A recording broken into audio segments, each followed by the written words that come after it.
complete, each candidate will make a 1-minute closing statement. Our timer tonight is Julio Rauseo, and he is ruthless on time. So as long as the green light is on, you can speak freely. When the yellow light comes on, you have 30 seconds to wrap it up. And when the red light comes on, I will start applauding.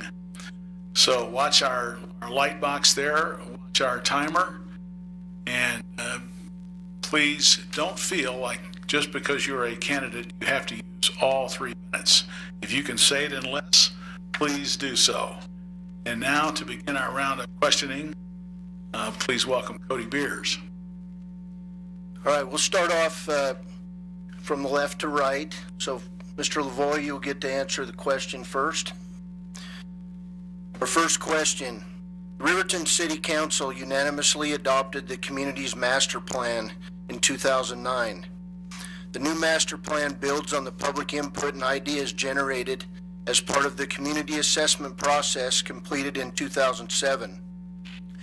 The master plan is designed to serve as a guide for land use development, transportation, parks and recreation, housing and neighborhoods, and infrastructure and services investments in the city for the next 20 years. Tell us, in your opinion, has the City of Riverton's master plan been implemented? Second question, is this city making progress in your view? And what would you do as councilman to ensure that this master plan is being considered in future decision-making processes in City Hall? Yes, thank you. First of all, let me appear here. The master plan that was developed in 2009, I think, was an excellent idea, and I think the city has been doing a good job of maintaining the track. There are always curves on the road, so to speak, but I think the continuity has been good, and I think the direction change over to the right side of the road or the left side of the road, whichever the case may be, is good. I believe in my own mind that it needs to maintain continuity throughout, and whether it's this council or the next council or whatever, they need to take a good look at it and regress back to what's been going on in a proper manner and look for new ideas and fresh ideas to make it better and stronger for the community as a whole. I have no problem with the way the city council has been administering this plan at all. I think that we've been getting a lot done. This 1 cent sales tax has been good. We've seen improvements around, and I don't know if that was part of the master plan or not. I can't remember.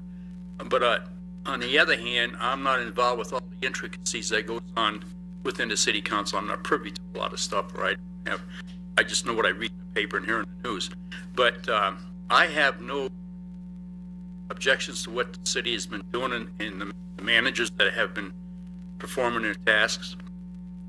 I think that we just need to maintain continuity and stay on top of it and follow the guidelines. If the guidelines need to be changed, so be it. And I think if it's for the best that we do, because we all make mistakes, and I'm sure the plan has some faults that I don't know about, or maybe it doesn't. But if it does, we need to look at them and change that immediately and get input from the public as well as the administrators. Thank you. Mr. Cannon? Oh, sorry. Sorry. Mr. Larson? Yes. Your answer to the question? The question was? We're talking about the city's master plan that was adopted by the City Council in 2009. The new master plan builds on the public input and ideas generated as part of the community assessment process in 2007. This plan is designed to serve as a guide for land use development, transportation, parks and recreation, housing and neighborhoods, and infrastructure and services investments in the city over the next 20 years. Do you believe that parts of this master plan have been implemented? Is the city making progress? And what would you do as a councilman to ensure this master plan is being considered in future decision-making processes at City Hall? The answer to your question, that the city has been following the master plan, is the way that they determine priorities. And yes, they have been following it to the point of We have looked at the directions which the city needs to grow.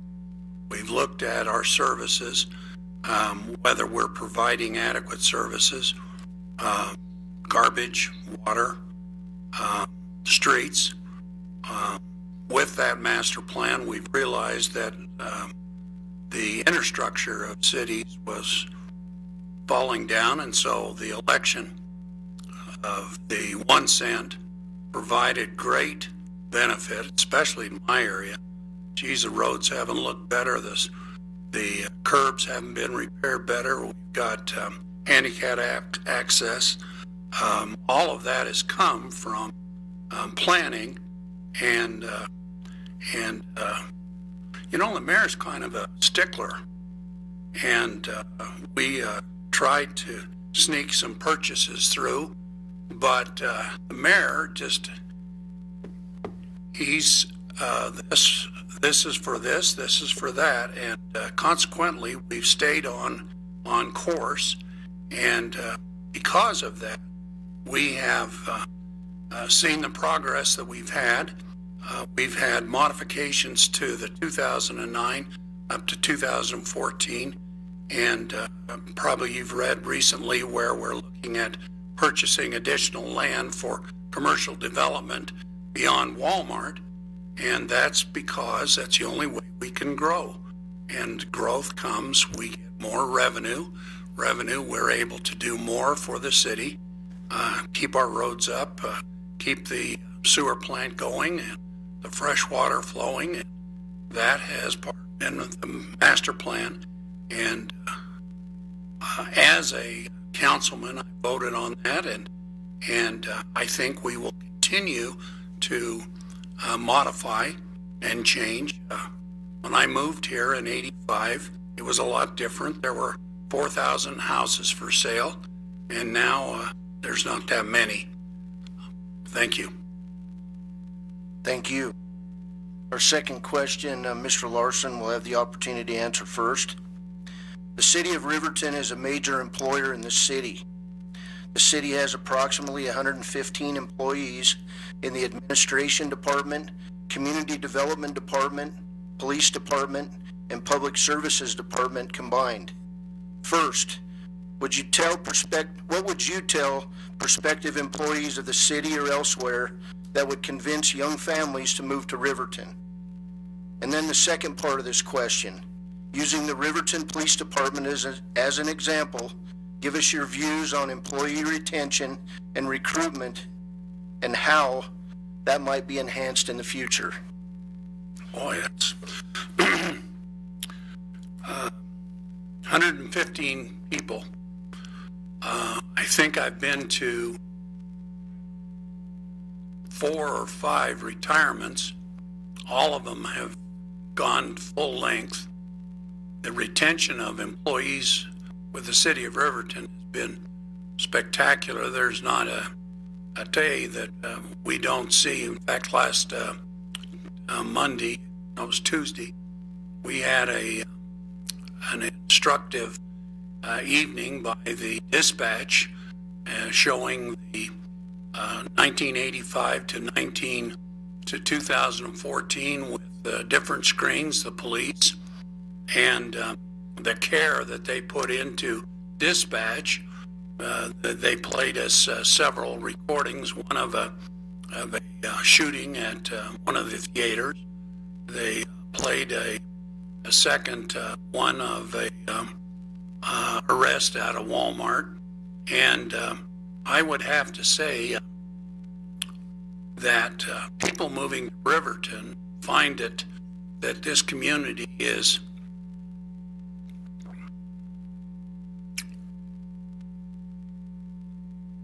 caring, and if you don't like the cold, then don't come. That's what Rich says. And the other part is there's I don't know of a place where you can go 45 minutes away from your area and have major fishing, or go to Lander and go up a trail and be hiking in the mountains, Wind River Range. Myself, I had the opportunity to go back and work for my previous employer, and I turned him down so quick it took their breath away because I didn't want to leave this area. Thank you. Thank you. Mr. LaVoie, what would you tell prospective employees of the city that would convince young families to move to Riverton? And then the second part of this question, using the Riverton Police Department as an example, give us your views on employee retention and recruitment and how it might be enhanced in the future. Well, I've been a resident here 47 years, and my family was young when we came here. My wife's a native of here, and I'm an import. But anyway, I love Riverton. I've had many opportunities to change and go somewhere else. But I love Wyoming, and I love Riverton, and I love the Wind River Valley. As Mr. Larson alluded to, we can go to the mountains, we can go to the lakes. You know, we're not very far from anything. We're, you know, spitting distance from Yellowstone National Park, where people come thousands of miles to see. The young people coming here, the young families, the schooling, I think, is really important. I think, and I work for District 25, and I know the administrators and upper echelon of the administration are really acute, aware of what's going on in the schools. And I think education is by far their foremost emphasis on this, and there's always changes to be made. We just built a brand new school, and we're going to have another one starting here pretty quick over on the west side of town towards the south, and which is a biggie. And our schools are in good shape. I think our teacher, the faculties, and the administrators of each building are doing a good job, and I have no problem with that. I have no children in school at the moment. My last granddaughter graduated a year ago, and she went on to LCCC, but she come out, you know, 4.0 and doing really well down there. She received a good education. My wife's a graduate of here from, I don't want to end the year, but it's been a long time ago. Anyway, I love Riverton for the people, and I've lived all over the country, and I just love it here, and the people here are so friendly. Having been in business in town for almost 30 years, and I'm still in business. I have commercial properties. I know a lot of people. Unfortunately, a lot of people know me, and I honestly can't remember their names, but I recognize their faces from them coming in and patronizing my businesses. So I know their wants and their wants. We don't have anything. As far as the police department goes, yeah, there's been turnover. There's been changes in the police department, and also I think with our new chief, he's right on line with what's going on with these young people. The training is good, the staff is good, his administration, his offices are good, and I think he just holds to the job really well. Okay, thank you guys. The next part of our debate will offer each candidate the opportunity to ask 2 questions of his opponent. So with that, we'd like to start off with Mr. Larson. If you'd like to ask a question of your opponent. Yes. Bill, with your past experience, what are you going to bring to the table as a councilman? Well, I think my past business experience, I started every business I've had from scratch. We had 5 businesses going at one time, and all of them were successful. Number 1, I had to create my own budgets. I was a neophyte in the industries, each industry I went into, and we made a success in town. We were the first ones to bring embroidery into this town, and now it's all over the place. And we made it work. When JCPenney's pulled out, I beat out 17 other candidates to get the store here in my building, and that was to keep JCPenney's here in town. Unfortunately, they're gone now. JCPenney's is in trouble. But I think I made my own budgets. I had to sweat out payrolls, taxes, and compensations, and employees, and put up with all that. At any point in time, we worked 6 days a week, especially at the laundry, creating accounts. We built a business from scratch. We had 2 shifts, 6 days a week on the laundry on Adams, and then we worked 5.5 days a week at the dry cleaners over on Washington. And so I think that with my business experience and my experience on many boards of organizations, civic organizations that I've been in, I've been mentored by a lot of good businessmen, professional businessmen, and I've learned a lot down through the years through these guys mentoring to me. And I just really think that I can be an asset to the community and bring forth and be a good council person. Thank you. Mr. LaVoie, do you have a question for Mr. Larson? Well, I have Mr. Larson referred to the city purchasing land north of Walmart. I question that because I don't think the city's interested in obtaining any more land north of Walmart. You know, Idea Inc. Has put. Is there a question in there? Yeah, there is. Why do you think that we should purchase land? I think my statement might have been confusing. The city has, the only way that the city of Riverton can expand is past Walmart towards the Honor Farm. Idea Inc., an independent organization, has obtained funds to make the first bid on that property. We're hoping that the property will sell for above appraisal. The appraisal was done, and as you know, when you've had appraisals, they're questionable at best. But the city is not buying any land. The city needs land to be developed beyond Walmart for it to grow and to provide better services for this community.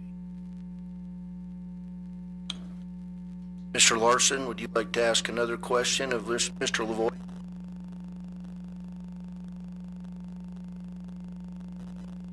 You talked about several businesses which you have started.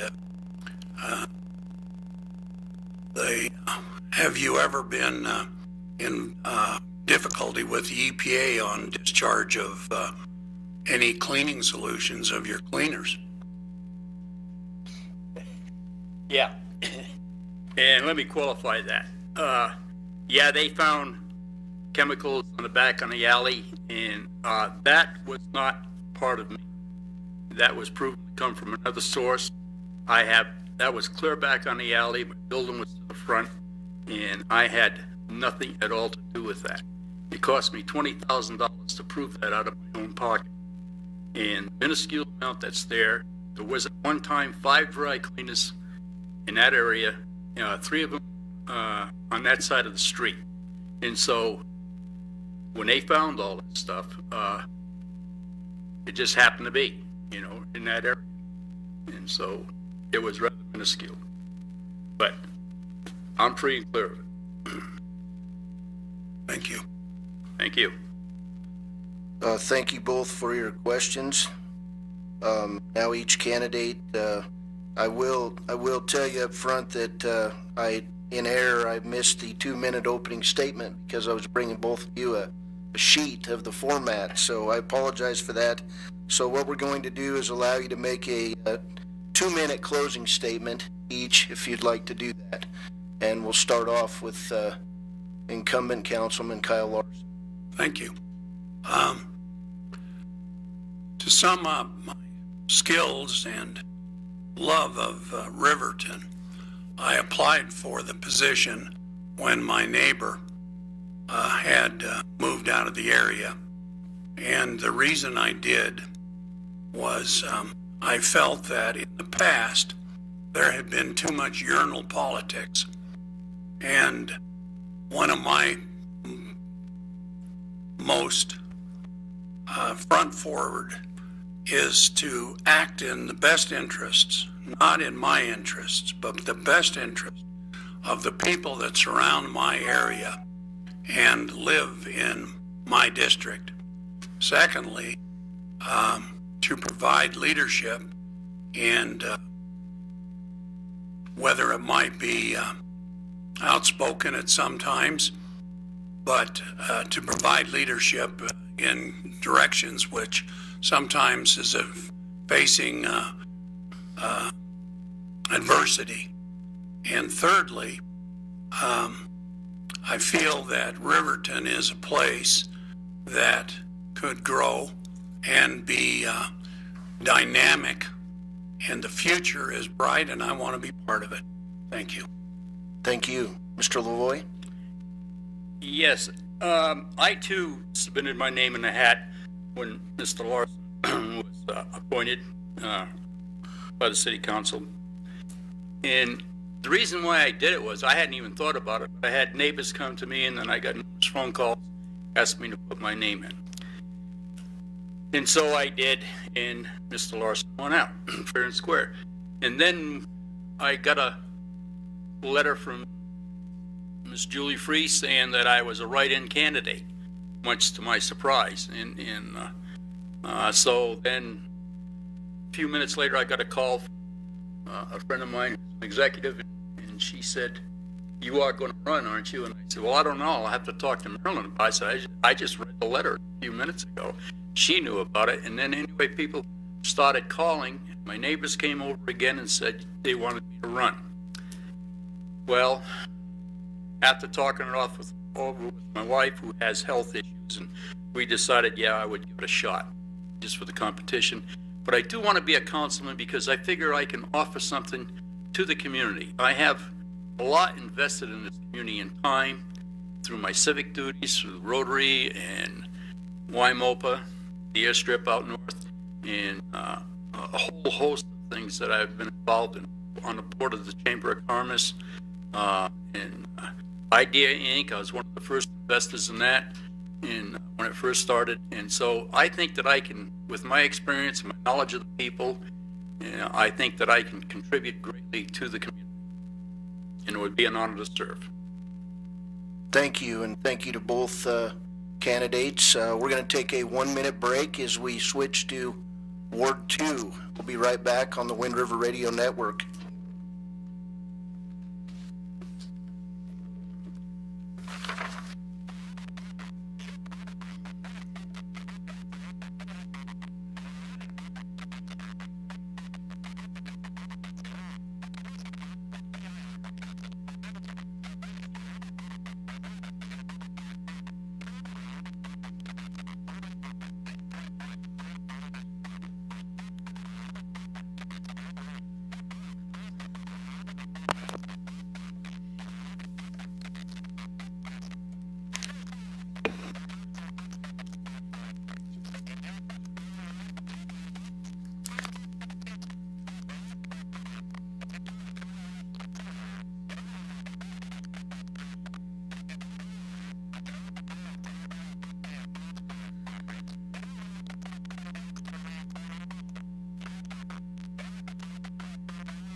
I'd like to welcome everybody back to this debate on the Wind River Radio Network. We're moving ahead to Riverton Council Ward 2.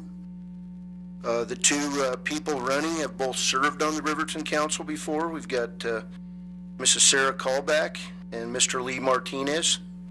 We're going to start out with a 2-minute opening statement, and we'll start with Mrs. Kalbach. Good evening. First, I'd like to thank the Wind River Radio Network for hosting this debate. I'm Sarah Kalbach, and for those of you who don't know me, my family and I moved here from Oklahoma in 2004 when we bought the Tomahawk Motor Lodge. My husband Keith and I have been married for 25 years, and we have three sons and a daughter. I graduated 3 of those children from homeschooling, and the 4th is currently a sophomore at Riverton High School. My husband is self-employed and almost retired as a helicopter mechanic. I retired as a paramedic after 20 years of service before coming to Wyoming. I hold a master's degree in public administration from the University of Wyoming, which I received in 2008. I was appointed to City Council in February 2009 to replace Sandy Lures and served until January of 2011. During my term, we saw the creation of the Gun Club, which I wholeheartedly supported. I also supported the Wind River Job Corps while voting against paying a DC lobbyist $5,000 a month to do what our council members were already doing. I also voted to sign against signing the memorandums of understanding with the tribes. I'm now serving my 2nd term on the Wind River Visitors Council, this time as vice president. I've spent 6 years on the board of the Wyoming Lodging and Restaurant Association, advocating for tourism in Wyoming. I'm an active member of the Fremont County Republican Party, serving my 2nd term as party secretary. I'm also the president of the Fremont County Republican Women. I like listening to people and trying to facilitate their wants and needs into concrete actions. In my previous term, my office was always open to people wanting to talk, and it'll remain so if I'm elected. Thank you very much. Thank you. Mr. Martinez? Good evening. Thank you very much for giving me this opportunity. The reason I'm running for city council is I want to give back to the community that's been so graciously nice to me and my family. I was born and raised in Riverton, Wyoming. I have 71 years here of my 74 years in Riverton. 1 year I spent in Salt Lake City going to school, and 2 years in Oregon.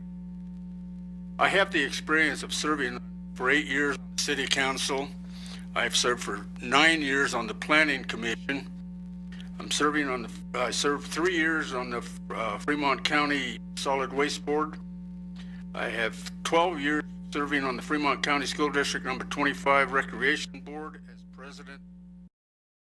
And last year, I was president of the American Heart Association for Riverton. I helped bring in the Wind River Job Corps to Riverton. I spent 3 years working on that. I've been involved in Riverton and Little League Baseball for 52 years. 1 year as vice president of the Riverton Little League. I was umpire consultant for the Wyoming Little League for 10 years. I've also umpired Babe Ruth and American Legion Baseball. I'm married to my wife Pam. Together we have 6 boys, 14 grandkids, and 17 great-grandkids. I don't have any kind of agenda. My main concern is underage drinking and drug abuse in Riverton. We also have a great city park system, but we need to do a better job in the summer watering the softball and baseball parks when the kids are playing their games. The last 2 years when games on the fields were flooded, the coaches and players had to work in getting them ready to play. Also, we need to do a better job on speeding on our streets and also the people that are running the traffic lights and stop signs. I don't have any kind of allegiance to anybody. I just do what I think is best for the community. Thank you. Thank you. We'll move to the second part of our debate, and each candidate will answer 2 questions. 3 minutes maximum per answer, please. The Riverton City Council unanimously adopted the community's master plan in 2009. The new master plan builds on the public input and ideas generated as part of the community assessment process in 2007. The master plan is designed to serve as a guide for land use development, transportation, parks and recreation, housing and neighborhoods, and infrastructure and services investments in the city for the next 20 years. We'll start with you, Lee Martinez. You were serving as city council president in 2009. Tell us, has the city of Riverton's master plan been implemented? Is the city making progress? And what would you do as a councilman to ensure that this master plan is being considered in future decision-making processes in City Hall? Well, as you all know, I was president at City Council at that time, and I do think the city is doing a great job in meeting the master plan. But one thing is, when a new subdivision is planned, the Planning Commission looks at the master plan to see if they meet the criteria. So before anything comes to City Council, it goes to the Planning Commission, and they follow their recommendation to see if that's what we need to do. And so far, I think everything's working well, and we keep up the good work. Thank you. Mrs. Kalbach? I was part of the planning process during 2007 when they took the community input and was part of that.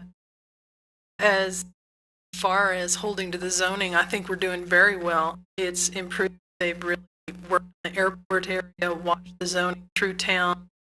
And like Lee said, when they zone new areas, it has to go to the Planning Commission first. So much of that's out of our hands. However, I think they could do much better on the improvement of the parks areas. We need to improve our walking paths. The maintenance is very poor. I'm an avid walker. I've got lots of friends that run the trails. We have lights out. There's no irrigation out there. That could very much be improved.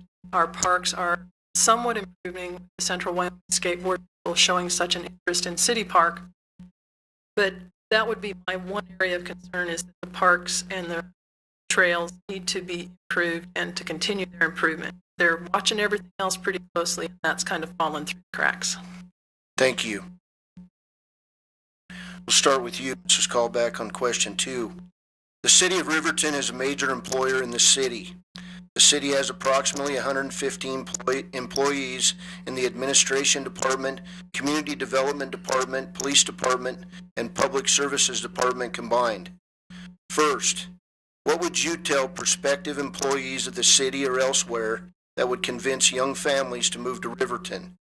And then the second part of this question, using the Riverton Police Department as an example, give us your views on how employee retention and recruitment might be enhanced in the future. I sort of came here as a prospective employee. We bought a business and moved here 10 years ago. We found Riverton to be one of the most welcoming communities we'd ever seen. We had visited and were welcomed without even being members of the community. We were homeschoolers. There are homeschoolers here, and the city, the Fremont County District 25, worked well with our children, with us as homeschoolers. We've transitioned into public school. There is an excellent system here. We have lots of recreation. As the Ward 1 gentleman spoke, there is a ton of things to do within driving distance of Riverton. Fishing, camping, hunting, racing snowmobiles, and all sorts of things that my sons are into. It's easy to find housing here. We've got people that stay at our motel looking for houses. There are a week, maybe 2 before they close. It's a great place to move to. As far as retention, I think it would help bring people in if they would offer perhaps housing assistance, moving assistance, getting these kids in here and giving them some startup assistance while they're on their moving. Moving's hard. Our rate of pay could be improved, especially for our officers. They do a job that not many people want to do. It's a hard job. They need the pay. Thank you. Mr. Martinez? Could you repeat the question, please? Sure. There's about 115 employees that work for the city of Riverton. First, what would you tell prospective employees of the city or elsewhere that would convince young families to move to Riverton? And then the second part of the question, using the Riverton Police Department as an example, give us your views on how employee retention and recruitment might be enhanced in the future. Well, as we all know, that Riverton is one of the most generous and best communities in the world, as far as I'm concerned. I've lived here for 71 years, and people are always willing to help. So anybody, young person who wants to come in here, there's no problems finding a job. With the new Job Corps coming in, I think that's going to be one of the big benefits for the city of Riverton. And for the police department, with the new chief in the system now, we have a better police department, that people are not leaving as soon as they were. The job retention, it all depends on your ability to stay with a job and what you want to do. Thank you. Thank you. We'll move to the next part of the debate, where each candidate will have the opportunity to ask 2 questions of his or her opponent with a 3-minute maximum per answer. So, Mr. Martinez, would you like to ask Mrs. Kalbach a question? No, I wouldn't. I know what she does, and I know what she's done on city council, so I don't have any questions to ask. Okay. Mrs. Kalbach? I'll play the same game. All right. Thank you. Are you sure? I'm sure. All right. Each candidate will now have the opportunity to make a 1-minute closing statement. And we'll start with Mrs. Kalbach. In closing, I'd like to once again thank the Wind River Radio Network for sponsoring the debate. Thanks, Lee, for being a great opponent. As I've said before, I love to help people. I enjoy bringing ideas forward and working with folks to find concrete and workable solutions. I'm a fiscal conservative on one hand, but I'm not going to be stingy either. Infrastructure has to be maintained, streets have to be kept passable winter and summer, alleys need to be maintained and sidewalks repaired. Water and sewer facilities have to be continually maintained and upgraded. Those things cost money to do, and it's money well spent. I believe the city can work with our citizens, civic groups, and local law enforcement to improve our parks and recreation areas, to make them safer, healthier, and more user-friendly. My door is always open, and I'd appreciate your vote this November. Mr. Martinez. Thank you. Again, thanks to the Wind River radio stations. And the only opening thing I have is that I'm only one person on the committee, on the city council, if I am elected. It takes all 7 members. I think if we work together, we can get the job done. And my door will always, like Sarah says, always be open. My phone number is always available. If I don't answer, I will always call back. And I listen to the people of Riverton and work to meet their concerns. Thank you. Thank you both. We're going to take a 2-minute break as we get ready to set up for the Riverton Mayor's debate. Thank you both.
Welcome back to the Wind River Radio Network. We'd also like to say thank you tonight to the City of Riverton and Tim Hughes for his help in setting up this candidates debate.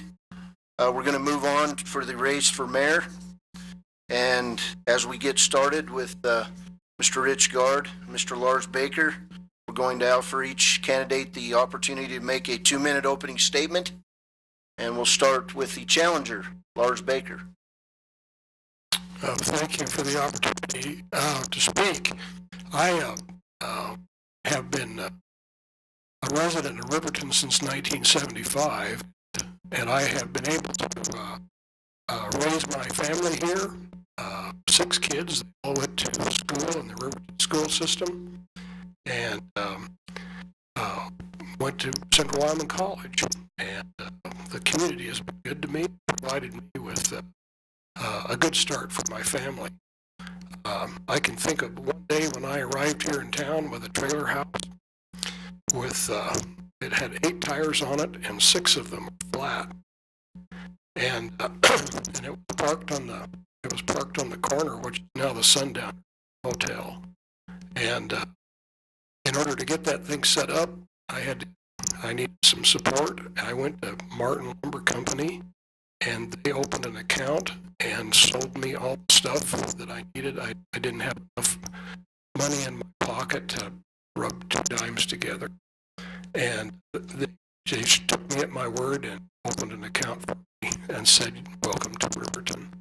And George Gerard sold me enough tires to get that thing back on the road again. And he loaned me a jack so that I could change the tires. That's the kind of town we moved into, and I've been happy to be here ever since. And so I've worked on the city council for 7 years. I spent 4 years on the college board, and enjoyed my time serving as a representative in both of those cases. I spent 38 years as the supervisor for Fremont County Weed and Pest, and have found great joy in my service.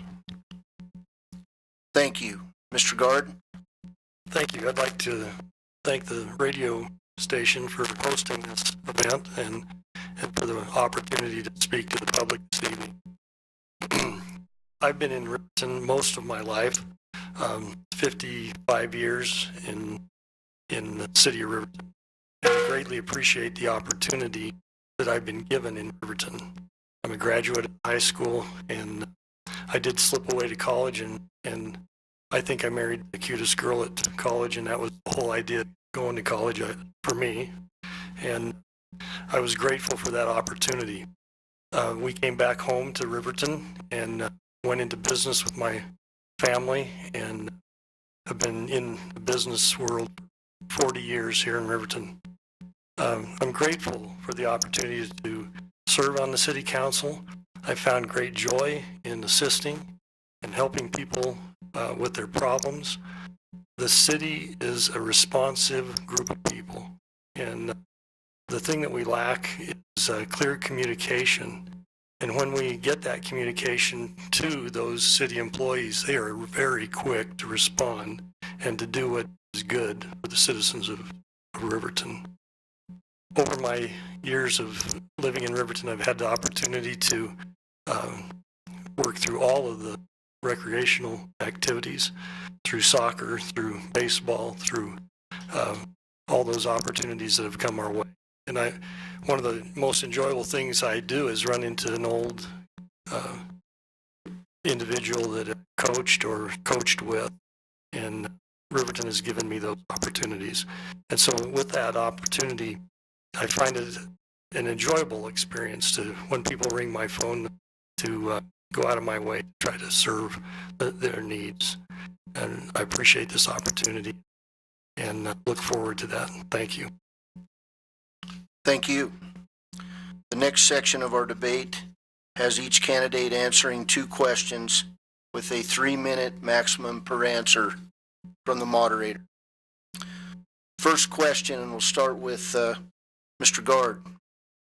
This information comes directly from the City of Riverton's website. Riverton is the rendezvous, and I quote, Riverton is the rendezvous community of Wyoming. That rendezvous tradition continues today with a strong sense of civic pride in a friendly, enthusiastic, and progressive community with an unsurpassed quality of life. Those qualities that we wish, again straight from the website, to maintain and enhance include cultural, recreational, and educational opportunities, economic diversity, clean and attractive appearance, crime-free community, technologically competitive, opportunities for sustained healthy growth, strong family values, intergovernmental cooperation, and a volunteer spirit, the can-do attitude. Mr. Gard, please give us your 2-minute vision, actually 3-minute vision of Riverton, the rendezvous community of Wyoming. Thank you. You might be inferring there that we don't meet those, but I would have to tell you that we do. Not at all, sir. I really enjoy Riverton. If I didn't, I wouldn't still be here all these years. And I think we find most of those that we do really well. And so I think Riverton has been spoken of highly tonight by the candidates that are running for office. There are many activities, many family-oriented activities. we do, in my opinion, I think we do see a slip in public pride in their property, and possibly we can enhance that a little bit and try to bring people back to the fact that we need to take care of our community a little bit better than we have. Our police service is difficult. We are the largest community in Fremont County, and so we have the most action. We have the biggest shopping center in Fremont County, and so we have a lot of draw to Riverton. And so comes with that some crime element. But our police force does a wonderful job. They go out of their way to serve. I've never been able to find a spot where Chief Broadhead wasn't quick to accommodate any requests that I've had. The services and facilities in our community are wonderful. They just really are. We have some beautiful parks, beautiful recreational opportunities. Like has been mentioned, we're not far from the mountains, and so we have great opportunities for hunting and fishing. So I would tell anybody that asks that Riverton is a wonderful place to raise their children. All 6 of my children did very well in Riverton, and I would recommend it. Thank you. Thank you. Mr. Baker, please give us your 3-minute vision of Riverton, the rendezvous community of Wyoming. Well, I've certainly rendezvoused here and have enjoyed our life here and our association with the people of Riverton. And I as I look at that website heading and the claims that we make, I agree with Rich that we meet most of those very, very well. I'm pleased to live here. We walk. My wife and I walk a lot, and we spend a lot of time on city sidewalks, and we see a lot of things. And yes, there's occasionally there's a weed or two here and there. And this year it was really bad, and because I'm an old weed guy, I pay attention to that kind of stuff. And yet, you don't have to go very far before you run into somebody else that's got a carefully manicured lawn and is working really hard to make things look nice. And I think the city does have an opportunity to improve on some of the city property and spend a little bit more time in maintaining our parks, and the city's got some vacant lots that could use some work. But overall, I think Riverton's a pleasant place to live. Thank you. Second question, and we'll start off with Mr. Baker. For more than a decade, the Riverton City Council has employed a city administrator to oversee the city's day-to-day operations. This is a two-part question. First, do you believe Riverton's mayor should maintain 8 to 5 office hours at Riverton City Hall? Why or why not? And second, do you support the idea of Riverton City Administrator overseeing the city's day-to-day operations under limited supervision from the mayor and council? And again, why or why not? It's really interesting. You know, what we have here in Riverton is a hybrid system of government. If you look at the state statutes, it talks about mayor council, and then it talks about city manager forms of government, where there's a city council, but they don't have a mayor. And in that case, the city manager is a professional individual. What we have is kind of a combination of that. We've got this mayor and the city council, but it might be referred to as a weak mayor form of government. When we go to a smaller community, the mayor is a much more hands-on kind of guy. And maybe even the city councilmen are. Some cases, you know, one city councilman might be assigned to the streets department and another one to the police department and another one.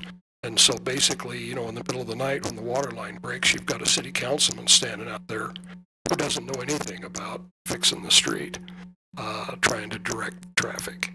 I appreciate having a professional person involved. When I came to work here, Carter Napier was the city administrator, and And I appreciated his skills and his ability to supervise his staff and to organize the city and to bring it along in the goals that we need to. Instead of that, what we did, instead of having a direct supervisory position from the mayor over city staff, we've got a professional person in place in between. Well, some people may prefer it to be the other way, where the mayor can go out to the planning department and get them sorted out right away, tell them what to do. But I appreciate the value of having a professional who has got some education and experience to deal with those kinds of situations. So I like the system that we have at the present time. If I'm elected mayor, I don't think you could count on me to be here 8 to 5. Okay, with office hours. Now, if you want to hire me for that job, okay, I'm qualified. I think I could do that. I think I could be that kind of a guy. But for the kind of pay that you are offering, that the city offers, that's a part-time job. Thank you. Mr. Gard? I have to agree with Lars that the system that's in place is rather well oiled. The thought that we could afford a mayor that would work from 8 to 5, I think all of us would have to quit our jobs and run for the mayor's position, which would have to be a funded position then at a much higher salary level. And so I think that's a poor idea. And so, no, I don't want to work from 8 to 5 at City Hall. I do appreciate the administrator, and I do think that the administrator does a wonderful job, and that if we're going to pay somebody the salary that we pay the current administrator, then what he really needs is a liaison from the community and the council, and that's what our current mayor's position is. And I find that they are very responsive, even to me as a city councilman, that if I bring a question in or a problem or even a circumstance that needs to go out into the field, they're there with city staff listening to my concerns. So I think the system is working well. Thank you. Thank you. We'll move to the next part of the debate, and each candidate will have the opportunity to answer 2 questions of his opponent. Mr. Gard, would you like to ask Mr. Baker a question? Sure. Your efforts in government over the past 30 years have consistently grown in government services. Do you see a time in the future when the government will not be able to continue to grow? And if so, how will you balance the need to provide services with current costs? Thank you.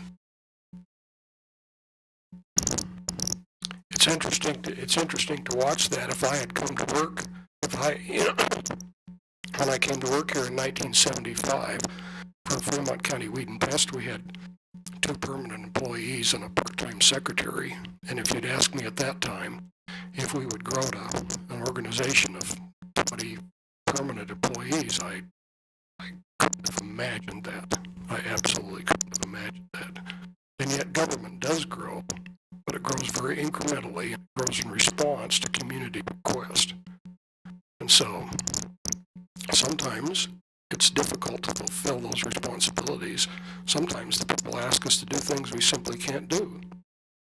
And yet government does have a tendency to grow, and we do provide additional services as a result of that. So yes, I suppose my experience in government is where government has grown. And yet what we did was we built Fremont County Weed and Pest into one of the best weed and pest programs in the United States. And it's recognized for its services to the community worldwide.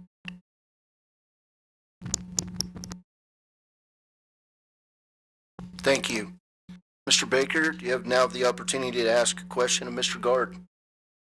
Well, Rich, in your campaign literature, you suggest that the city staff is bloated, maybe. We have too many employees and they're paid too much money. And government is growing faster each day. And the city employees don't appreciate what they have. And I'm wondering how, as mayor, you would rein that in and maintain control. It's basically the same question that you asked me, how you would maintain control over the growth of the city. Thanks, Lars. I lately seen that the city has, I really appreciate it, read my literature, and they have had a tendency to think that I'm speaking to them. And what I'm speaking to is the 6 and 7 people that sit on the city council and how we address and work with each other. The city, and I think I've always, from my position, working with the airport, wherever I come in contact with city employees, very complimentary of the city employees. And I don't think you'll find anywhere in my literature that speaks to me saying that the city is bloated or overly paid individuals. I think that is putting words in my mouth. What I do suggest is that when we take a government entity and we have what's called government crawl, and it just continues to grow and grow, somewhere along the line, we have to make the thought of, is it supportable and sustainable? And at times we are outside of what we can sustain. And I think lots of times one of the things that really clarifies it for me in the 4 years that I've been on the council is that I keep 3 questions in my mind. And one is it our job? And I think so often it is not our job. And yet people want us to take care of all of their needs. Is it affordable? It may be affordable up front, but can we sustain it is the third one. And so I don't think on any level I would ever be said that I do not support the city employees or what they do. I do support the city employees, and I'm one of the few. When they need something, they call my house. I've been called at 6 in the morning to come down and look at the public restrooms, and I was the only city council employee that went. And so I've had that happen to me on a number of occasions. So I really don't think this infers that I do not appreciate the work that's done by the city employees or think that it's valuable. I do have a problem with government crawl, and I see it in many locations. That's what happened to us with our garbage issue. We've had the growth of government is now outside in the county telling the city how they'll deliver their trash to their facility. And I think that's something that we need to push back on. Thank you very much. Thank you. Mr. Gard, you will have another opportunity to ask a question. Oh, Mr. Baker? super.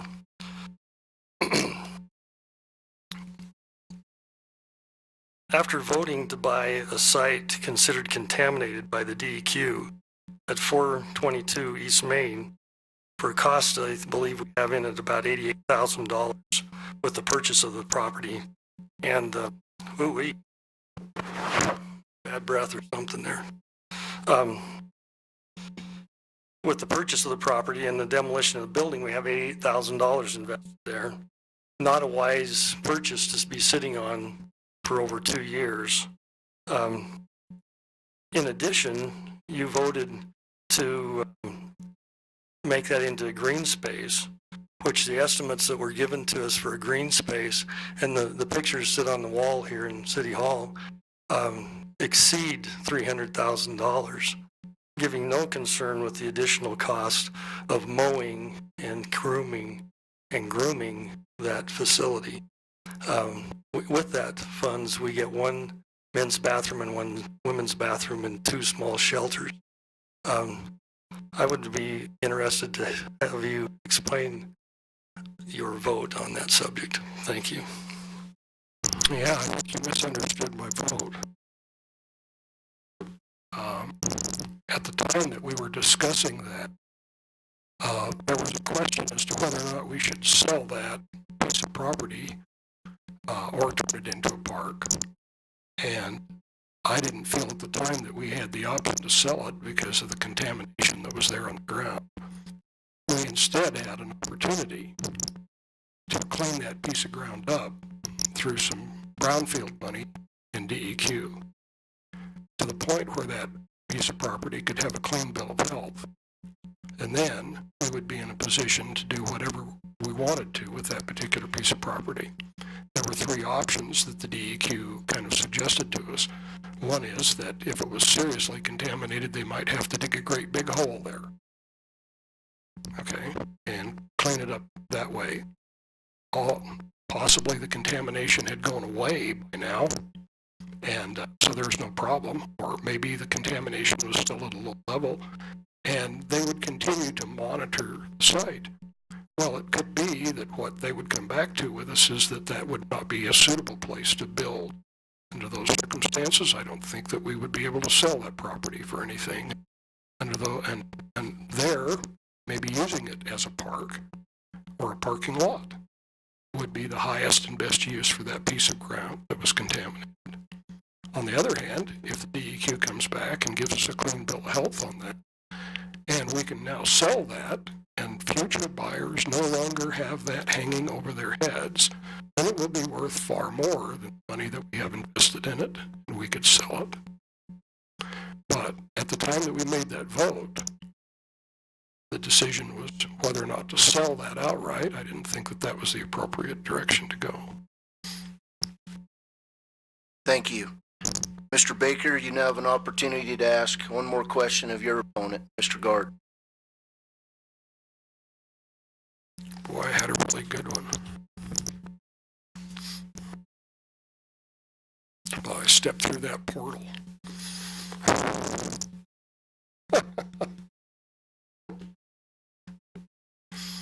And so I guess I've spaced it out. I'll pass. All right. Now we'll move to the place where each candidate will have the opportunity to make a 1-minute closing statement. Mr. Gard? Thank you. I appreciate that opportunity.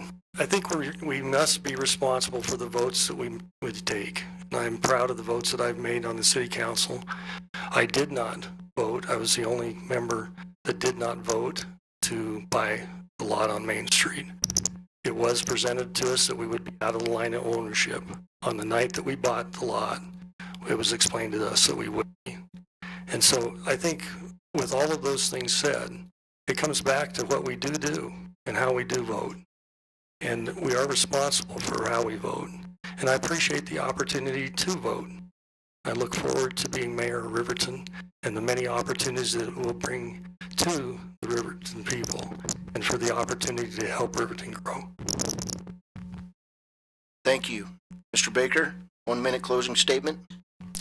I think our discussion tonight maybe points out the basic difference between Mr. Gard and myself. You know, we are so similar in so many ways. Our politics are not very different. He has less hair on the top of his head than I do. I have less hair on my chin than he does. Okay, he is a little taller than I am, but the real difference is that I have spent my entire life in public service. Okay, and he has experience in business. That doesn't mean that one is bad or one is good, but in my opinion, my experience in public service gives me tools that are unique in being able to manage the city of Riverton. Thank you. Thank you. We'd like to thank both candidates, and we'd like to give a hand to all the city candidates here tonight. They've done a nice job. We'll take a 2-minute break on the Wind River Radio Network and get set up for the state races. Thank you.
Welcome back to the Wind River Radio Network political debate. We now move to the state races. And the first race up is House District 33. And Mr. Jim Allen is the only candidate here. His opponent was unable to make it due to a conflict in schedule. So we're going to change the format just a little bit. Since Mr. Allen won't have an opponent questioning him or the ability to question the opponent, I'm going to ask Mr. Allen 4 questions. But first, he'll have a 2-minute opening statement. Mr. Allen. Thank you. My name is Jim Allen, and I'm running for the Wyoming House of Representatives, House 33. And by way of introduction, I am from a pioneer family in the Lander Valley. My ancestors came to South Pass City to chase gold in 1869 or 70. And then my great-great-uncle got elected to one of the very first territorial state senates. In those days, council. It was later changed to the Senate. But at any rate, so we've been here a very long time. I've lived here my entire life. I've raised a family here. And I'm married and have 3 daughters. They're all college graduates, which we're very proud of. I am a lifelong Republican. I'm a proponent of free enterprise. I graduated from high school at Lander Valley High School. And actually, I was the captain of the ski team when we actually had one. We had an Alpine and a Nordic ski team in those days, and I was a gravity slave, so I like to do that. I'm also a graduate of the University and have a degree in range management in the College of Agriculture. We've lived on the Wind River Indian Reservation for 34 years, where we have a ranch. I'm also a businessman, an employer, an irrigator, a taxpayer, and I've actually served in the legislature 10 years ago, and I'm running out of time here, but I've also been the president of the Wyoming Dude Ranchers Association, the Wyoming Outfitters Association. I served on the Fremont County Lodging Tax Board, and I've drafted several bills in the legislature. Thank you.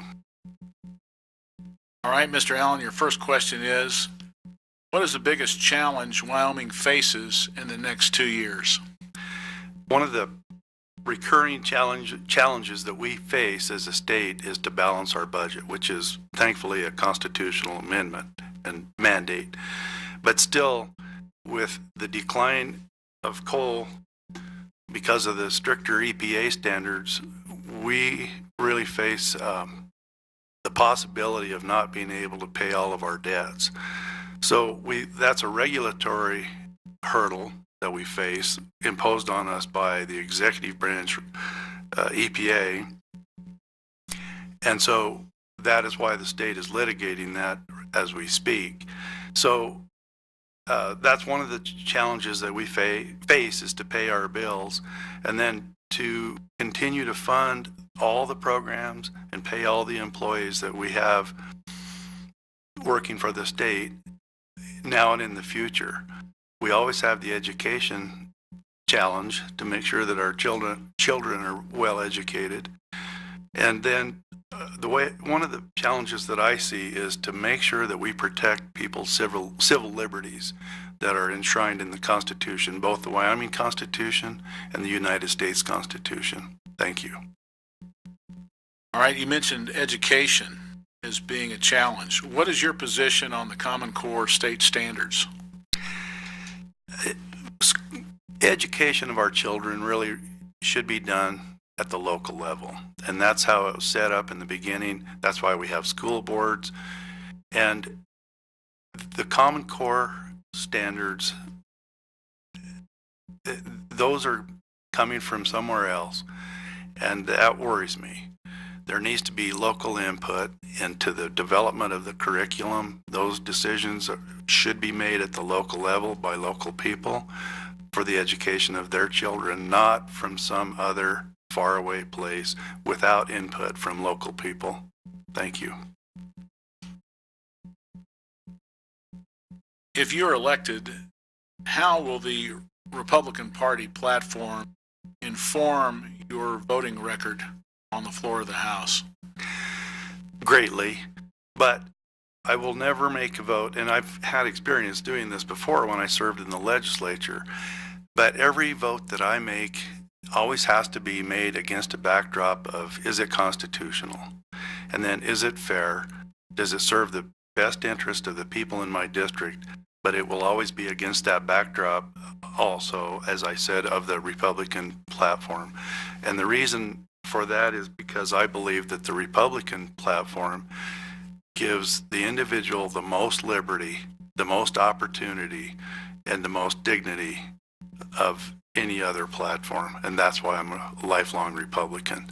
I think the Democrat Party probably used to do that back in the day, but I think that that's changed. I think that the Republican platform and party embody more individual liberty and freedom for the individual than does the Democrat Party in today's world.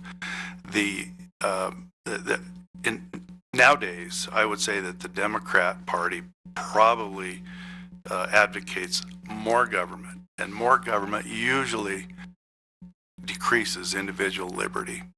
So I don't believe that that's the direction that our country or our state needs to go.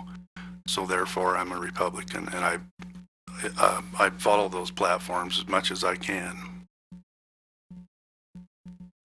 Wyoming is much more wealthy than almost every other state. We have about $18 billion in reserves, and yet in 2013, the legislature passed and the governor signed a gasoline tax, an additional burden on the people and the businesses of Wyoming.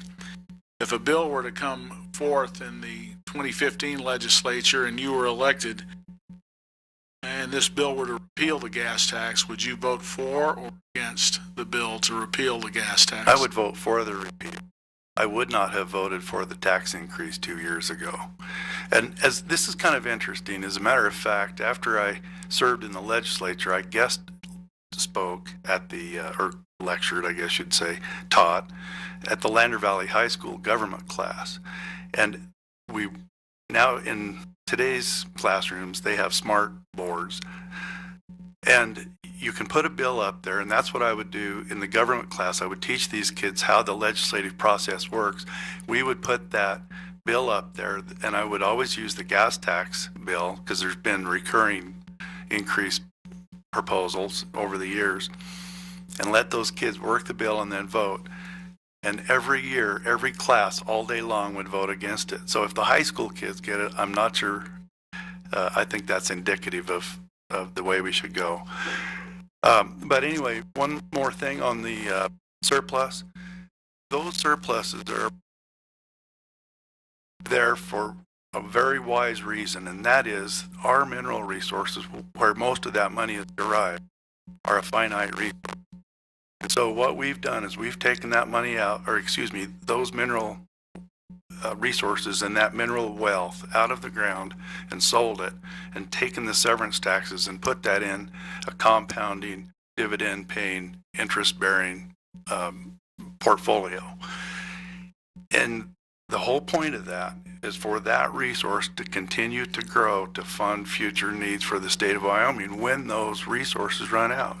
One of the questions that I get often on the campaign trail is why can't, for example, from state employees, why can't I get a raise? We've got the money. Correct, we do have the money. The problem is, will we have the money in the future? Because as an employer, I know that when you give a raise, you can't take it back. So, not to say they don't deserve a raise, but we have to be very careful in every spending decision that we make now and in the future. Thank you. All right, that's my last question. And Mr. Allen, you have a 1-minute closing statement. Thank you. Again, my name is Jim Allen. I'm running for the House of Representatives, from which I have experience, having served in the legislature before. I know my way around the Capitol.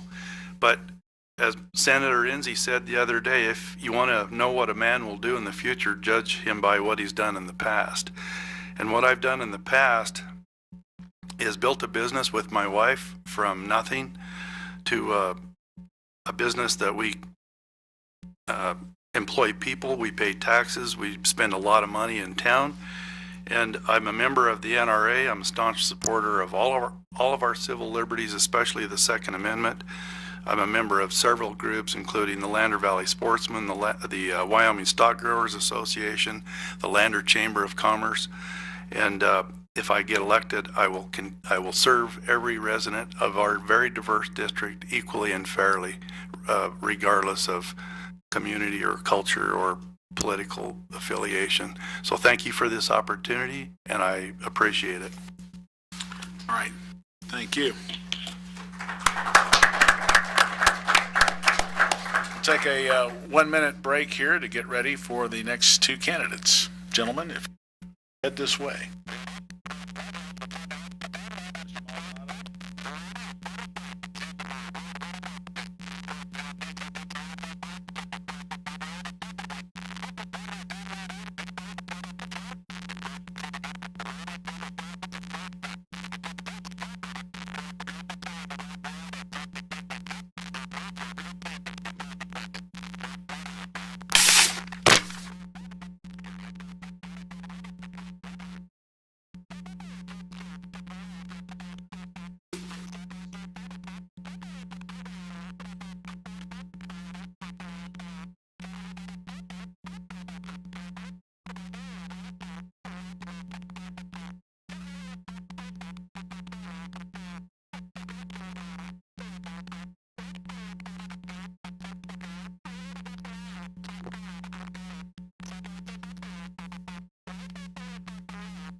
Welcome back to the Wind River Radio Network's political debate. We have the final two candidates for this evening on the dais. We have, this is Senate District 25. We have the incumbent, Senator Cale Case from Lander, and the challenger, Mr. Sergio Maldonado.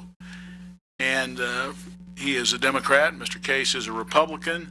Just to review the format, each candidate will make a 2-minute opening statement. And then each candidate will have 2 questions from the moderator, and then each candidate will answer 2 questions from his opponent. The maximum amount of time to answer those questions is 3 minutes. When the timer has the green light on, you're free to speak. When the yellow light is on, you have 30 seconds. When the red light comes on, you're done.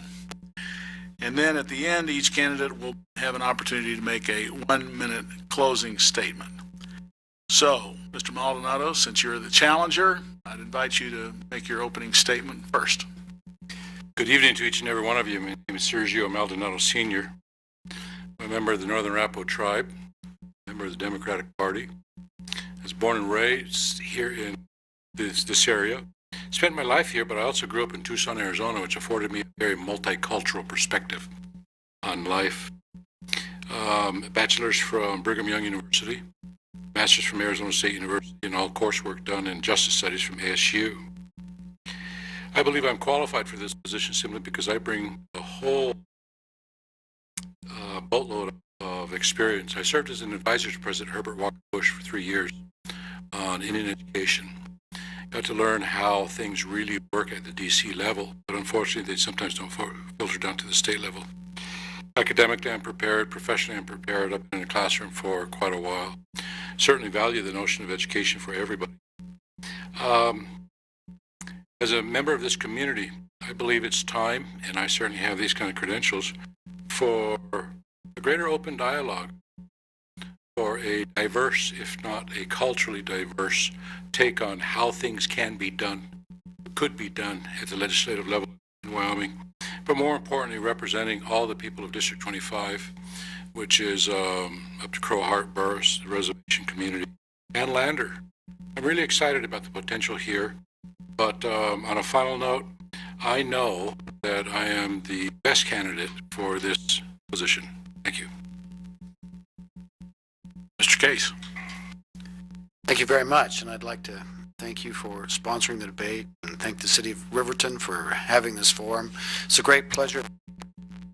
I'm one of the luckiest guys in the world because I, like Sergio, I grew up in Fremont County. Folks, they made their living. I grew up here, grew up in Fremont County schools. I have tried to apply myself and move forward. I educated in Wyoming. I have a PhD in economics. I make my living as an economic consultant. I do a lot of international work, but my greatest love has been the legislature. And I have really been humbled by the trust that people have shown me in re-electing me to the legislature and believing in together making this a better place. This Senate District 25 is an immense district, and it has even a larger immensity of diversity of people. It encompasses parts of Riverton, Lander, all the people that live on the Wind River Reservation where they actually live. It almost extends all the way to Du Bois. It catches Crowheart all the way to Atlantic City and South Pass. We have ranchers, we have oil and gas folks, we have conservationists, we have hardcore folks in all areas. We have red people, we have white people, we have Latin people. And you know what? It's a challenge to make this district as effective as it can be. But the best way to make it happen is communications. And I'm very proud of my ability to bring folks together to talk about things, not as ideological as it is person to person and civil dialogue. I think that's enabled me to make great progress in the legislature. Thank you. All right, first question, Mr. Maldonado. If elected, what are your priorities for this first legislative session? Excellent question. I believe that the first priority I have is, number one, to be a human being.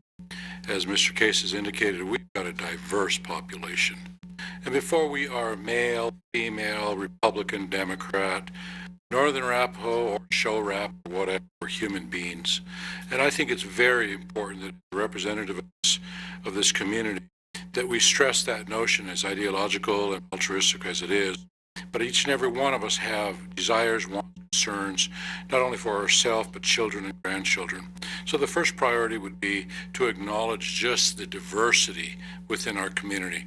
Secondly, the priority would be to share with the legislature this diversity, but more importantly, how do we make this diversity a plus?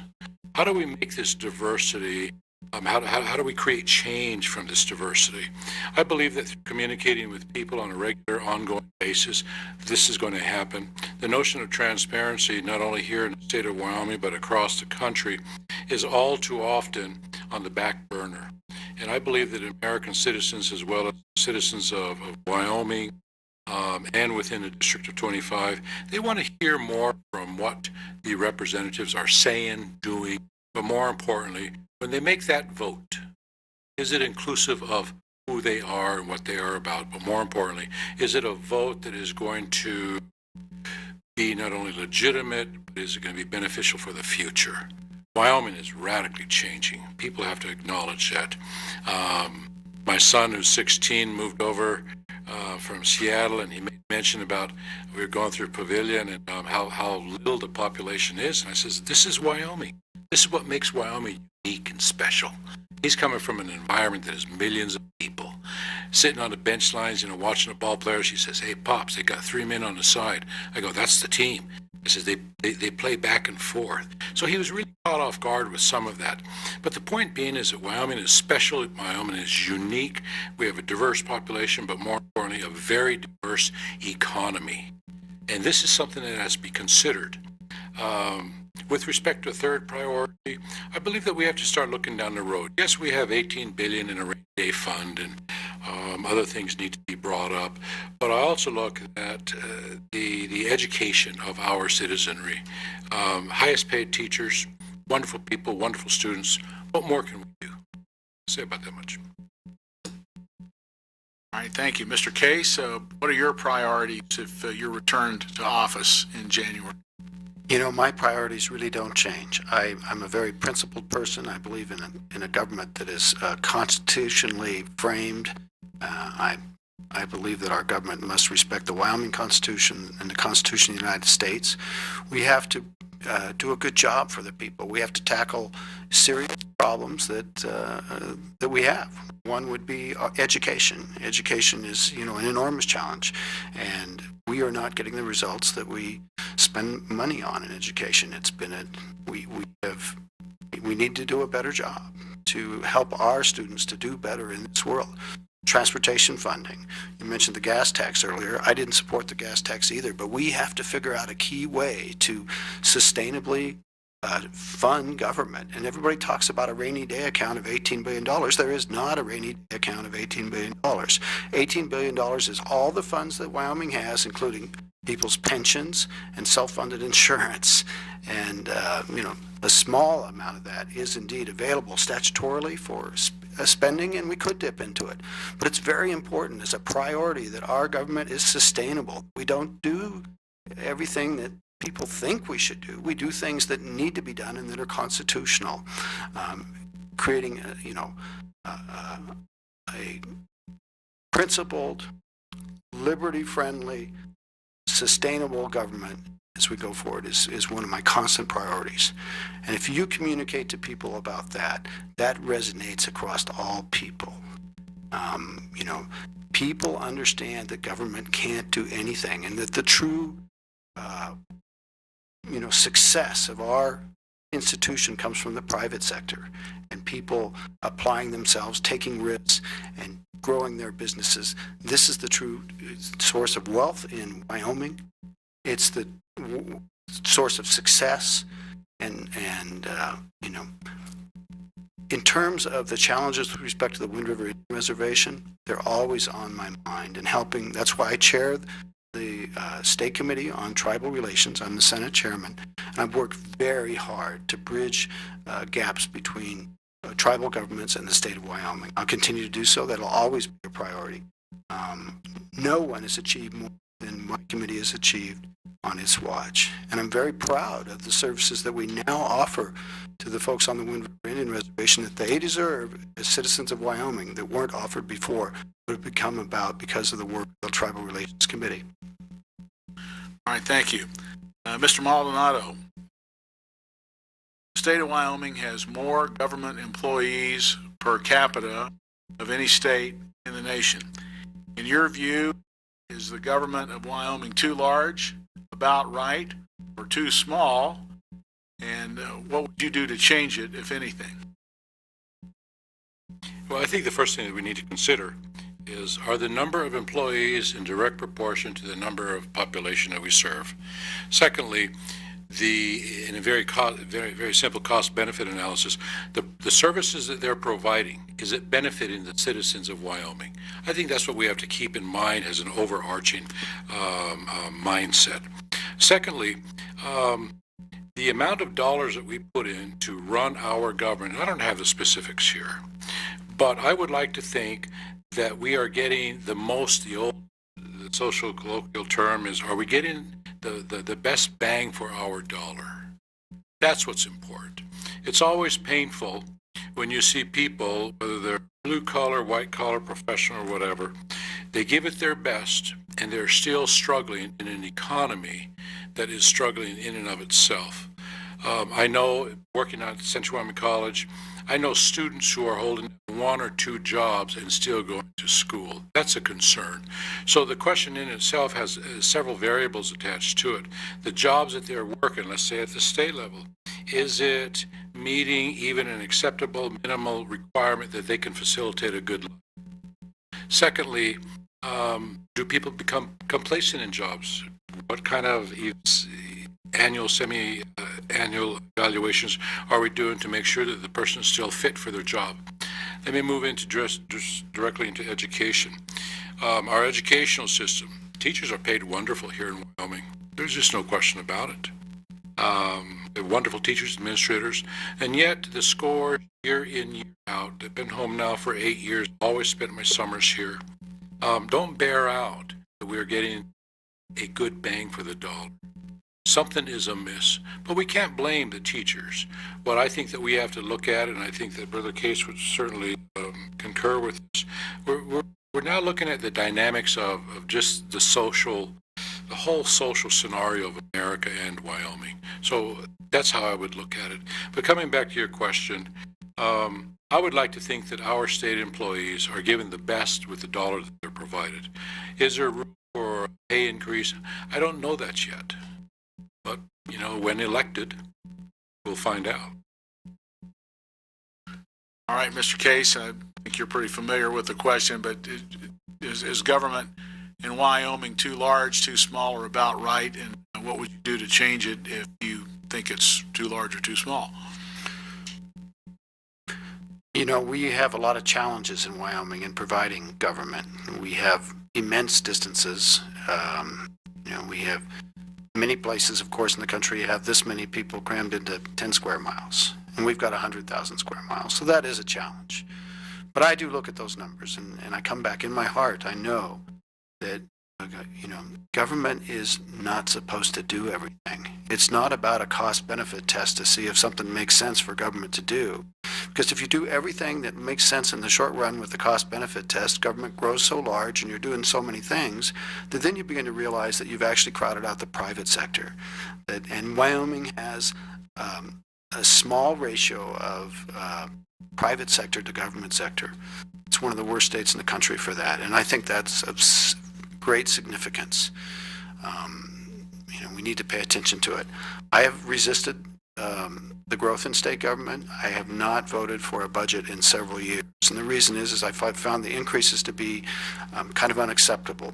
I've also found the budget process in the legislature to be a little bit stacked in terms of automatic increases and stacked also in terms of allowing for issues to be brought forward in the budget that really need to be standalone legislation and probably wouldn't have passed if it were standalone legislation. So I think the legislature needs to increase its discipline in that area, and that'll help.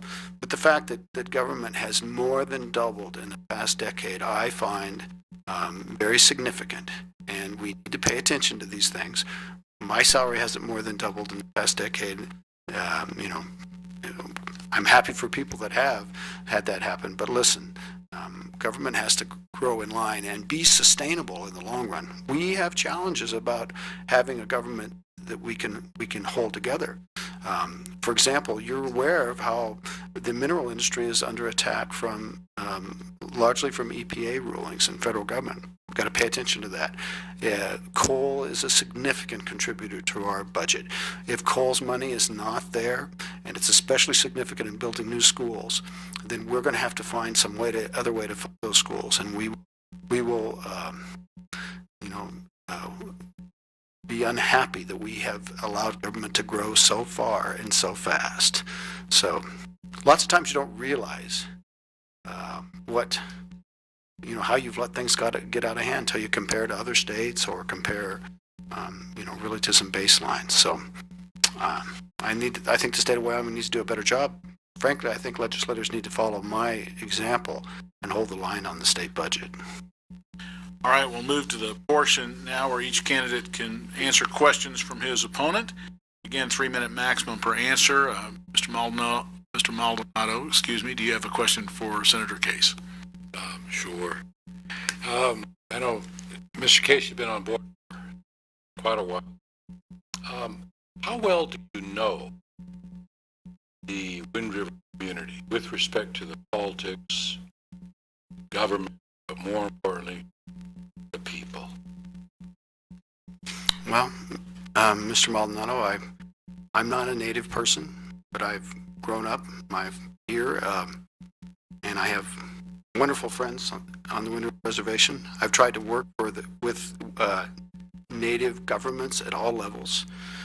Being chairman of the Select Committee on Tribal Liaisons, or Tribal Relations for the Senate side, I helped to craft legislation about liaisons, legislation about services offered on the reservation. I've worked with both tribal councils and the Joint Business Council. I've worked with citizens on the Wind River Reservation to help them both with state and tribal government issues.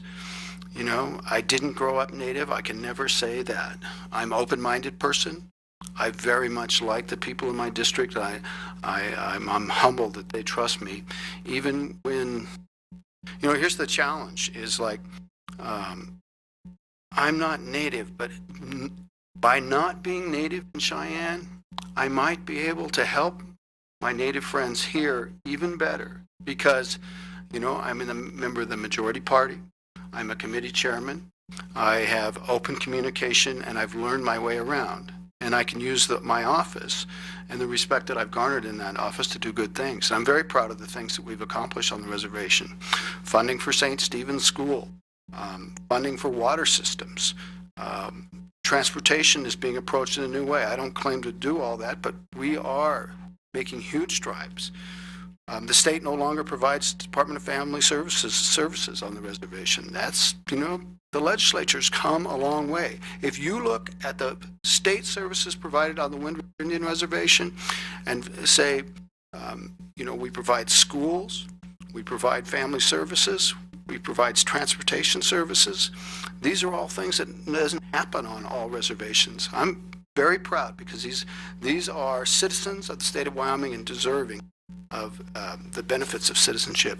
But it is important that we realize that this reservation is very unique, and I appreciate its diversity even among itself. No other reservation in the country shares jurisdiction between two tribes like this one does, and that's a special challenge. But that's also maybe a special challenge why they need at least their state senator to be not part of either group, so that I can work with both groups. It's a unique perspective, but I'm proud of my relationships there, proud of the work that I've done, and I'm very glad to be a friend. Mr. Case, you have a question for Mr. Maldonado. Thank you. Sergio, maybe you can help me. I always think of things like I approach things with a philosophy in the legislature. I've talked about, you know, limited government and you know, sustainability, I think, in the financial sense and a bigger sense. Can you tell me what your philosophy is? How would you approach making decisions in government? Maybe what is the rudder, for example, that you use to decide if a vote that you're making is right or wrong? You know, there's no right or wrong answer, but it's how people think. Yeah. First off, I thank you for that wonderful response. We have a unique situation that calls for a unique approach towards dealing with two tribes within one reservation, bordered by Lander and Riverton within Fremont County. My philosophy, first and foremost, is based on just the Arapaho cultural dimensions learned from my grandparents, Jimmy and Marguerite Spoonhunter, my father, Andrea Maldonado, one of the first Mexican people up from Texas, very close with Juan Roman. Juan married Teresa Duran, my dad married Ruth Francis, and then my Sundance grandpa, Tony Wolfgang. And within this philosophy that I've learned, and now with Nelson White and other tribal members, I believe my philosophy, first and foremost, is grounded in the notion of humanness. But we have to be able to talk, we have to be able to agree, disagree, but we also have to acknowledge the integrity of every person who we come across, and not let the heart, the emotion, get in the way of the logic. But somewhere along the line, Each and every one of us have those epiphany moments where our philosophies are solidified, they're changed somewhat. And so here I am now, running for Senate District 25, and so my philosophy speaks for consensus. I certainly agree with you that we have to keep government small, limited, but more importantly, we have to hold government accountable. And the accountability comes from the people. But what happens when people, percentage-wise, are just not engaging, and it is a very small group, many are chosen, but few are called, that are out doing the work, much like what you've learned over the last 20-some years. And it's a tough call, because we want to honor everybody. Another part of my philosophy speaks to, at a political level, government level, is I have to be receptive to what the people, the constituents say. And when making decisions, that it will be somewhat, to whatever degree, inclusive of what the people say. That's important. My philosophy is positive. I'm a pragmatic optimist. Stop there. All right. Mr. Maldonado, next question is yours. Next question. I've been more concerned about listening to responses and engaging there than trying to create a question here. I believe that on a routine basis, we always hear a lot about the Wind River Reservation. Unfortunately, not all good. It's tragic. Generation grief has its place in it. But I want to speak to just the notion of violence against women. The social behaviors that speak of a dysfunction. How would you approach these topics that are intertwined yet they're separate from a political level, more importantly at a practical level? What would you propose that our communities, Riverton, Reservation, Lander, put into place where we could see a greater level of success among humanness? I think that's a good question, Sergio.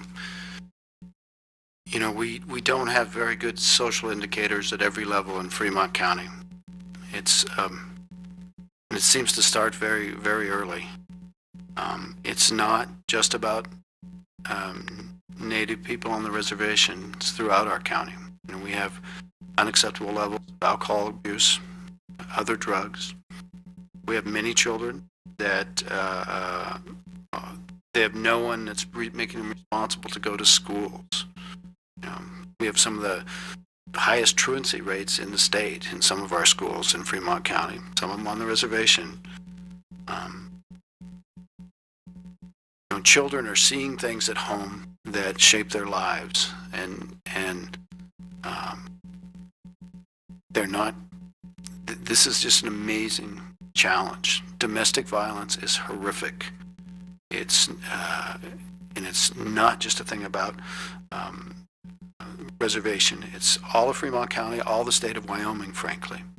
And this is Domestic Violence Awareness Month, of course, and we've seen the silent victim displays. We have too many partners committing violence on other partners. I think it starts with having better help for children, making sure children are in schools, teaching children's right from wrong, helping children to get help when they have dysfunctional families. You know, we were at a forum the other day on the reservation. We heard from an 11-year-old child who asked a question about what do they do when their parents are on drugs? How do they handle that situation? I mean, oh my gosh, this is so gigantic. It's a light league away from the home I grew up in. It's hard for me to imagine, but doesn't mean it's not important. It's incredibly important. You know, we're applying the best practices that we have. We're not doing a very good job. And part of it is jurisdictional. The fact that offenses committed on the reservation are not tracked off the reservation in some instances. I think that's really significant, that the justice system does not treat people, repeat offenders, and make sure that it doesn't happen again. Whenever there's serious violence against a person in a household, it's not the first time. The death is the first time, but there have been many repeated attempts, and law enforcement has been involved. Different levels of law enforcement in Fremont County, different people, and oftentimes we're not talking enough together, and we're not protecting children. All right, final question will be from Senator Case to Mr. Maldonado. Let's see. You know, I think the greatest source of tension between Native and non-Native people lately has been the impending conflict over the EPA boundary decision. And I really don't agree at all with the EPA's decision, and I think that the state of Wyoming is correct in resisting that and taking it to court. But I will tell you that I think what I really think is important is that we continue to have a dialogue, even no matter how that decision works out. But I fundamentally think the decision is wrong and exceeds the jurisdiction of the authority and is not based on correct facts. What do you think? Excellent question. I'm asked that by a lot of people, even tribal people. I believe many years ago, 5+, when the tribes went to the state, asking for some advice, and you were probably a part of this. You've been with the Tribal Relations Committee for treatment as a state to address this issue of EPA. And the initial tribal take was, we want to ensure that our water and air is clean, which is, one could say, a constitutional concern, right? Everybody wants clean air and clean water. What's happened in Pavilion is just a classic example of government, not government, but private enterprise, corporate America running amok, spoiling the water for all the citizens in Pavilion. When the ruling came down that the tribes were to be afforded treatment as a state tasks, it was simply one, to monitor the air. And somewhere along the line, much like the Chicken Little, everybody started to run around being concerned about jurisdictional issues. That was never it. Riverton, from a 1905 agreement, however you want to construct it, I look at life from a critical race theory, was afforded their boundaries. And that's it.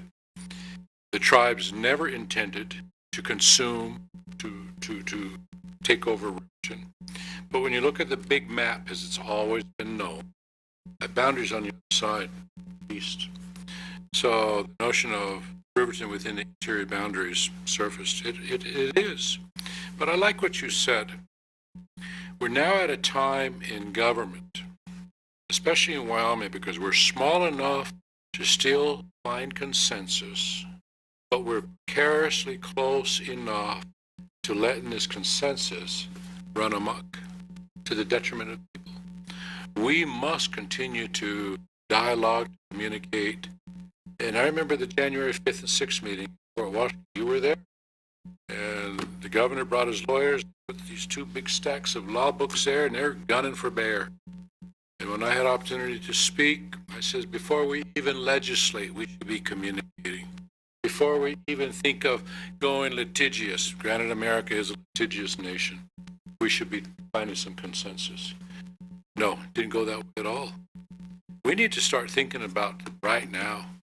Money is precious. And the $18 billion is always tossed around. And I recognize it's all over. Some's available.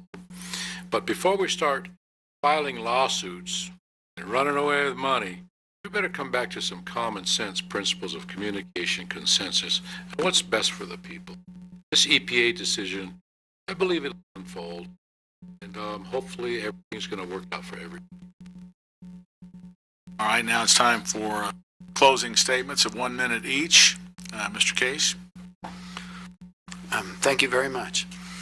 I just want to follow up on your question a little bit with part of my time. I think the treatment of this as a state is not an issue.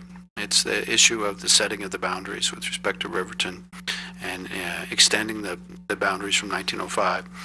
I honestly don't think the state had a choice but to seek clarification with that, and it'll go to court, and we'll all live with it, and it's gonna be okay. We are gonna get through this.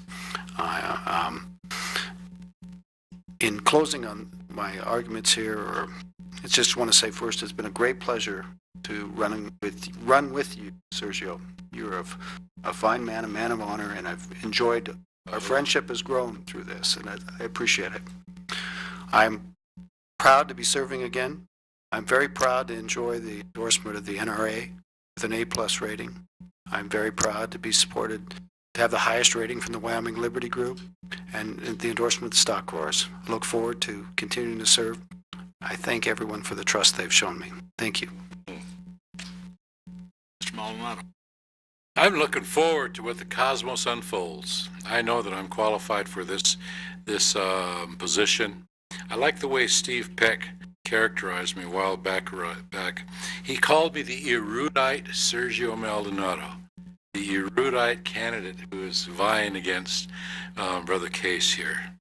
I'm just looking forward to this ride, and however it unfolds, I'm very confident that people know who I am. I'm up at the college. I'm a part of the community.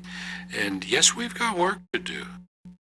And whatever unfolds, I know that Brother Case has learned from my ideas and the community that we must not take life for granted. Life is so good, but it's so short. When we look at that Wind River Range or the tree that's been here for 400 years, we're that big in a whole spectrum of things. So let's enjoy it. Let's make the best of it. And remember that we've got grandchildren and great-grandchildren down the road. But we want to make this place a good place, too. Thank you. All right, thank you, gentlemen.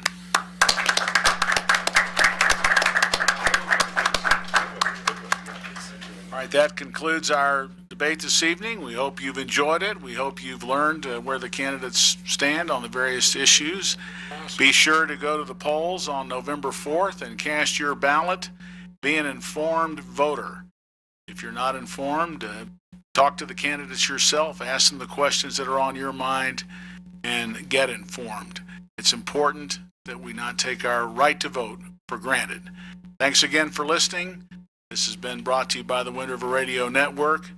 Good evening.